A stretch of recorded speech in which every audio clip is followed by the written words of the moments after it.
itu kami kelompok 6 yang terdiri dari saya sendiri dari Adhika Putra 1801010048. Yang kedua ada Hanifah 1801010084, dan yang ketiga adalah Novi Sri Suwasti 1801010114. Di sini kami kelompok 6 ingin mempresentasikan yaitu hasil kerja kelompok kami yaitu tentang studi banding kinerja keuangan saham syariah dan saham konvensional di India. Yang pertama yaitu abstraksi. Pasar ekuitas Islam terdiri dari perusahaan-perusahaan yang mengikuti norma-norma syariah dalam kegiatan bisnisnya agar sesuai dengan syariah. Tujuan dari penelitian ini adalah untuk menguji kinerja saham syariah tertentu yang terdaftar di Bombay Stock Exchange atau BSE di India, dan untuk membandingkan kinerja saham syariah dengan saham konvensional tertentu. Nah, hasil penelitian di sini menunjukkan bahwa kinerja saham berbasis syariah di India lebih baik daripada saham konvensional selama periode tertentu, dan return sekuritas pun berbasis syariah kurang volatil dibandingkan efek konvensional. Yang selanjutnya pendahuluan, yaitu keuangan Islam adalah keuangan yang didasarkan pada prinsip-prinsip syariah. Syariah berarti prinsip-prinsip Islam memandu setiap aspek kehidupan muslim mulai dari sosial hingga ekonomi. Keuangan syariah merupakan praktik keuangan yang memenuhi hukum Islam. Di sini, keuangan Islam tidak hanya didasarkan pada setiap keuangan tanpa bunga, tetapi juga melibatkan prinsip-prinsip penting lainnya yang mendorong kepercayaan sosial, transparansi, kewirausahaan, pengambilan risiko, dan perlindungan hak milik dan nilai-nilai etika seperti keadilan, perdagangan yang adil, dan penetapan harga yang adil untuk saling menguntungkan, kerjasama, dan menghormati pihak yang lain. Nah, selanjutnya ada pasar modal. Di sini pasar modal memainkan peran penting dalam setiap keuangan untuk mengumpulkan dana untuk investasi jangka panjang, karena merupakan tempat atau platform untuk menyalurkan dana dari investor kepada pencari dana untuk pertumbuhan ekonomi dan pemanfaatan dana penganggur yang efisien. Nah, di sini terdapat dua pasar. Yang pertama ada pasar modal konvensional, merupakan sistem keuangan terkoordinasi yang masuk dalamnya yaitu semua lembaga perantara di bidang keuangan dan bank-bank komersial, dan juga seluruh surat-surat berharga yang terkontrak dalam pasar tersebut. Yang selanjutnya ada pasar modal syariah, merupakan bagian integral dari sistem keuangan Islam agar efisien dan mobilisasi dana pemanfaatannya yang optimal, dan pasar ini juga dapat melengkapi peran investasi sektor perbankan Islam. Nah, di sini pasar modal Islam menarik dana dari luar dan dalam pasar. Sumber internasional mungkin termasuk individu dengan kekayaan bersih tinggi, sebagian besar muslim dari negara-negara kaya minyak, dan orang lain yang terlibat dalam sektor korporasi dan bisnis. Nah, di sini pasar modal syariah tidak melarang partisipasi non-muslim atau masyarakat non-muslim dari negara-negara untuk terlibat dalam sektor korporasi bisnis, yaitu yang di sini pasar modal syariah tidak melarang partisipasi dari non-muslim agar dapat meningkatkan potensi pertumbuhan produk syariah. Nah, di dalam pasar modal syariah terdapat pasar ekuitas Islam yang terdiri dari perusahaan-perusahaan yang memenuhi norma-norma syariah. Dalam pasar ekuitas syariah, indeks pasar ini terdiri dari perusahaan-perusahaan yang mengikuti kaidah syariah dalam kegiatan usahanya menjadi syariah compliant. Nah, di sini pun dari pasar modal konvensional dan pasar modal syariah terdapat persamaan, yaitu di mana dana disalurkan dari masyarakat yang memiliki dana surplus kepada mereka yang membutuhkan dana seperti perusahaan, pemerintah, dan organisasi keuangan lainnya. Nah, di sini pasar modal tersebut adalah platform atau tempat yang cocok untuk membantu dalam pemanfaatan dana yang tepat untuk investor syariah. Kemudian di sini terdapat tasis. Yang selanjutnya tasis atau penasihat takwa dan solusi investasi syariah, yaitu lembaga penasihat syariah terkemuka di India. Itu telah merumuskan norma-norma untuk pemeriksaan syariah saham yang ada di India yang secara luas diakui dan diterima di negara tersebut. Nah, di sini tasis mempunyai dua langkah. Yang pertama ada penapisan berdasarkan dari sektor parameter beberapa sektor. Nah, itu dibagi penapisan berdasarkan aktivitas. Yang pertama aktivitas bisnis, yaitu perusahaan-perusahaan yang terutama terlibat dalam aktivitas-aktivitas berikut ini disaring berdasarkan parameter sektor bisnis seperti layanan keuangan konvensional seperti bank, perusahaan asuransi, perusahaan keuangan dan investasi, pialang saham, dan lain-lain. Untuk produksi penjualan dan pemasaran makanan dan minuman non-halal seperti daging babi, alkohol, tembakau, dan barang-barang lain semacam itu. Perusahaan yang terlibat dalam produksi atau distribusi hiburan seperti vulgar, seperti film, dan aktivitas rekreasi lainnya yang vulgar. Nah, yang kedua terdapat penapisan berdasarkan rasio keuangan perusahaan. Nah, di sini penapisan berdasarkan rasio keuangan perusahaan adalah perusahaan melalui penyaringan keuangan untuk memastikan bahwa pendapatan dari penyebaran dana hutang berbasis bunga berada dalam batas toleransi yang ditetapkan oleh para ulama syariah. Nah, di sini terdapat variasi tertentu dalam batasan toleransi, yaitu untuk tetap berada di sisi konservatif dari perspektif kepatuhan syariah. Tasis telah mengadopsi norma pemeriksaan keuangan yang lebih konservatif daripada yang diikuti oleh rekan-rekannya dan juga dibenarkan oleh studi empiris tentang lingkungan di India. Yang selanjutnya ada metodologi penelitian.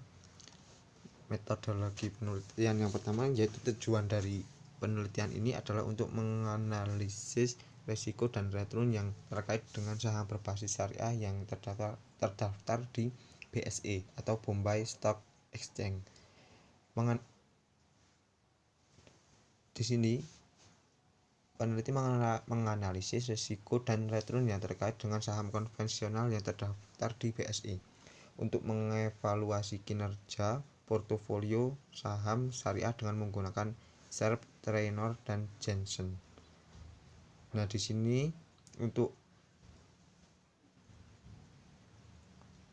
juga dapat dievaluasi kinerja portofolio saham konvensional juga menggunakan pengukuran yang sama.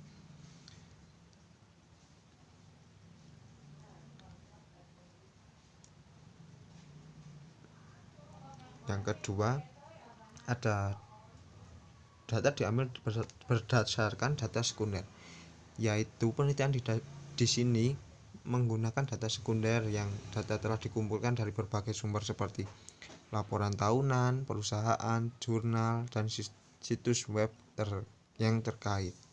Data yang dikumpulkan dari sumber tersebut meliputi data keuangan dan data non-keuangan. Kemudian ada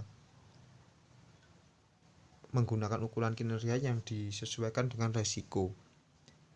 Nah, di sini ukuran kinerja yang disesuaikan risiko yaitu terdapat yang pertama Sharpe, Traynor, dan Jensen pengukuran untuk menganalisis kinerja saham. pengembalian yang disesuaikan dengan risiko berarti pengembalian investasi dengan mengukur kuantitas atau tingkat risiko yang terlibat untuk menghasilkan pengembalian. Nah, ukuran tersebut yaitu ada 3 ukuran risiko yang disesuaikan seperti 1. Sharpe ratio yang merupakan ukuran pengembalian portofolio yang disesuaikan dengan risiko. Ini menghitung pengembalian kelebihan investasi di atas tingkat bebas risiko relatif terhadap deviasi standarnya. Yang kedua, rasio Traynor yang mengukur kelebihan pengembalian di atas tingkat bebas risiko per unit risiko sistematis yang disebut beta. Rasio Traynor dihitung dengan cara yang sama seperti rasio Sharpe tetapi menggunakan beta investasi dalam penyebutnya. Semakin tinggi Traynor, semakin baik pengembalian yang disesuaikan dengan resikonya. Nah, rasio Traynor yang mengukur kelebihan pengembalian di atas tingkat bebas risiko per unit risiko sistematis yang disebut beta.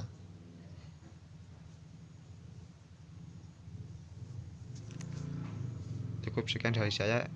Selanjutnya akan dilanjutkan oleh teman saya. Terima kasih. Selanjutnya ada temuan studi ini menggunakan ukuran kinerja yang disesuaikan dengan risiko yaitu Sharpe, Traynor, dan Jensen pengukuran untuk menganalisis kinerja saham. Selanjutnya yang pertama itu tabel 1 itu analisis menggunakan Sharpe ratio. Merupakan ukuran pengambilan portofolio yang disesuaikan dengan risiko.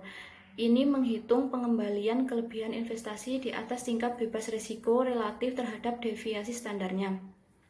Ini dihitung dengan mengambil pengambilan investasi, mengurangi tingkat bebas risiko, dan membagi hasil ini dengan deviasi standar portofolio investasi. Semakin tinggi rasio Sharpe, semakin baik pengambilan portofolio yang disesuaikan dengan risiko. Bisa dilihat tabel 1 pada tahun 2016 yaitu perusahaan berbasis syariah yaitu minus 0,799, sedangkan rata-rata perusahaan konvensional yaitu minus 1,079. Resiko sekuritas syariah dan non syariah bernilai negatif. Namun secara komparatif sekuritas berbasis syariah memiliki kinerja yang lebih baik dibandingkan sekuritas non syariah. 2017 juga perusahaan berbasis syariah lebih bagus kinerjanya. Bisa dilihat pada tahun 2013 rata-rata rasio Sharpe sekuritas berbasis syariah adalah minus 0,966 dan rata-rata rasio Sharpe pada sekuritas konvensional yaitu minus 901. Dengan demikian efek konvensional memiliki kinerja yang lebih baik dibandingkan dengan efek berbasis syariah pada tahun 2013. Selanjutnya itu ada tabel 2 analisis perbandingan kinerja saham berbasis syariah dan konvensional tentang rasio Traynor. Rasio Traynor yaitu mengukur kelebihan pengembalian di atas tingkat bebas risiko per unit risiko sistematis yang disebut beta. Rasio Traynor dihitung dengan cara yang sama seperti rasio Sharpe, tetapi menggunakan beta investasi dalam penyebutnya. Semakin tinggi rasio Traynor, semakin baik pengembalian yang disesuaikan dengan risikonya. Bisa dilihat tabelnya pada tahun 2017 rasio Traynor ini minus 0,63 dan rata-rata rasio konvensional yaitu minus 0,76. Efek berbasis syariah memiliki kinerja yang lebih baik dibandingkan sekuritas konvensional. Selanjutnya 2016 juga kinerja berbasis syariah ini lebih unggul dari konvensional. 2013 juga kinerjanya bagus. Tapi dilihat pada tahun 2015 eh, tenor sekuritas berbasis syariah ini minus 180, sedangkan rata-rata rasio tenor sekuritas konvensional adalah minus 0,102. Pada tahun ini, berdasarkan rasio kedua efek tersebut, kinerja efek konvensional lebih baik dibandingkan efek berbasis syariah. Yang selanjutnya ada tabel 3, yaitu analisis perbandingan kinerja saham berbasis syariah dan saham konvensional tentang rasio Johnson-Alpha.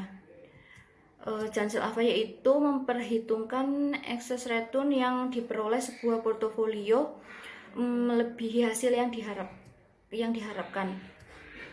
Bisa dilihat tahun 2017 ini rata-rata alpha rasio berbasis syariah perusahaan yaitu 0,092, sedangkan konvensional yaitu 0,061. Di situ kinerja sekuritas berbasis syariah secara komparatif lebih baik dibandingkan sekuritas konvensional.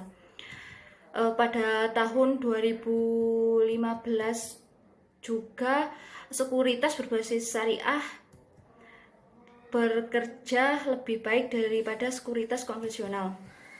Bisa dilihat pada tahun 2014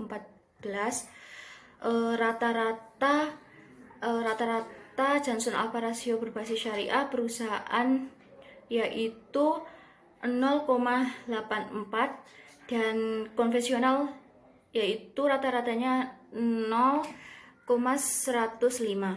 Di sini perusahaan konvensional itu kinerjanya lebih bagus daripada perusahaan yang berbasis syariah. Selanjutnya akan dijelaskan oleh Nafi.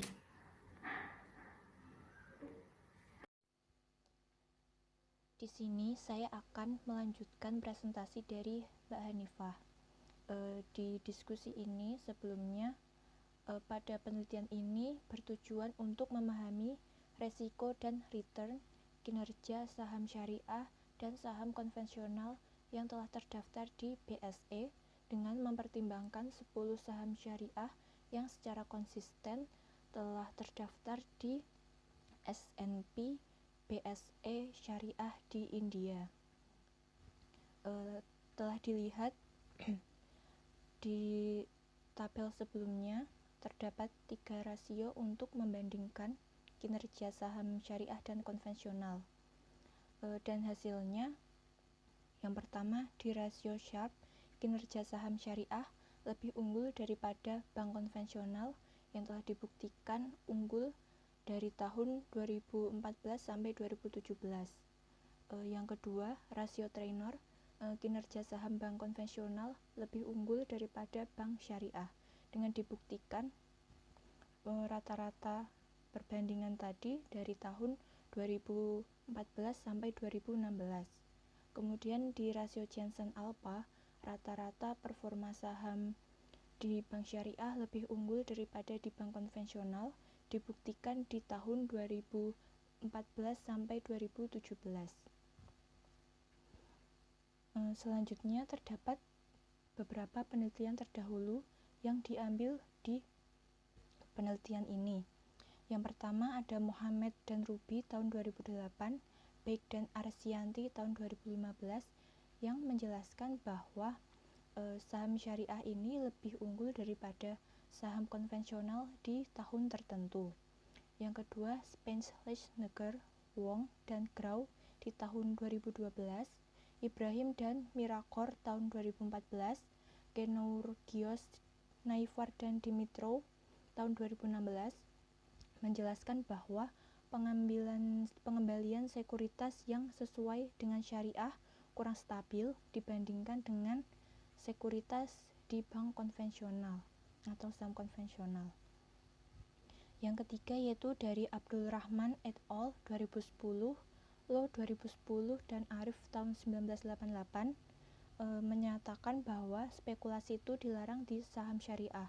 Namun return saham syariah ini lebih unggul daripada di saham konvensional. Kesimpulannya, Dari ketiga tabel perbandingan rasio tadi, kinerja saham syariah ini lebih baik dari kinerja saham konvensional. Karena telah dibuktikan dari 3-4 tahun berturut-turut tadi, kinerja saham syariah ini lebih unggul daripada kinerja saham konvensional. Sekian presentasi dari kelompok kami. Apabila ada kesalahan, kami mohon maaf. Wassalamualaikum warahmatullahi wabarakatuh.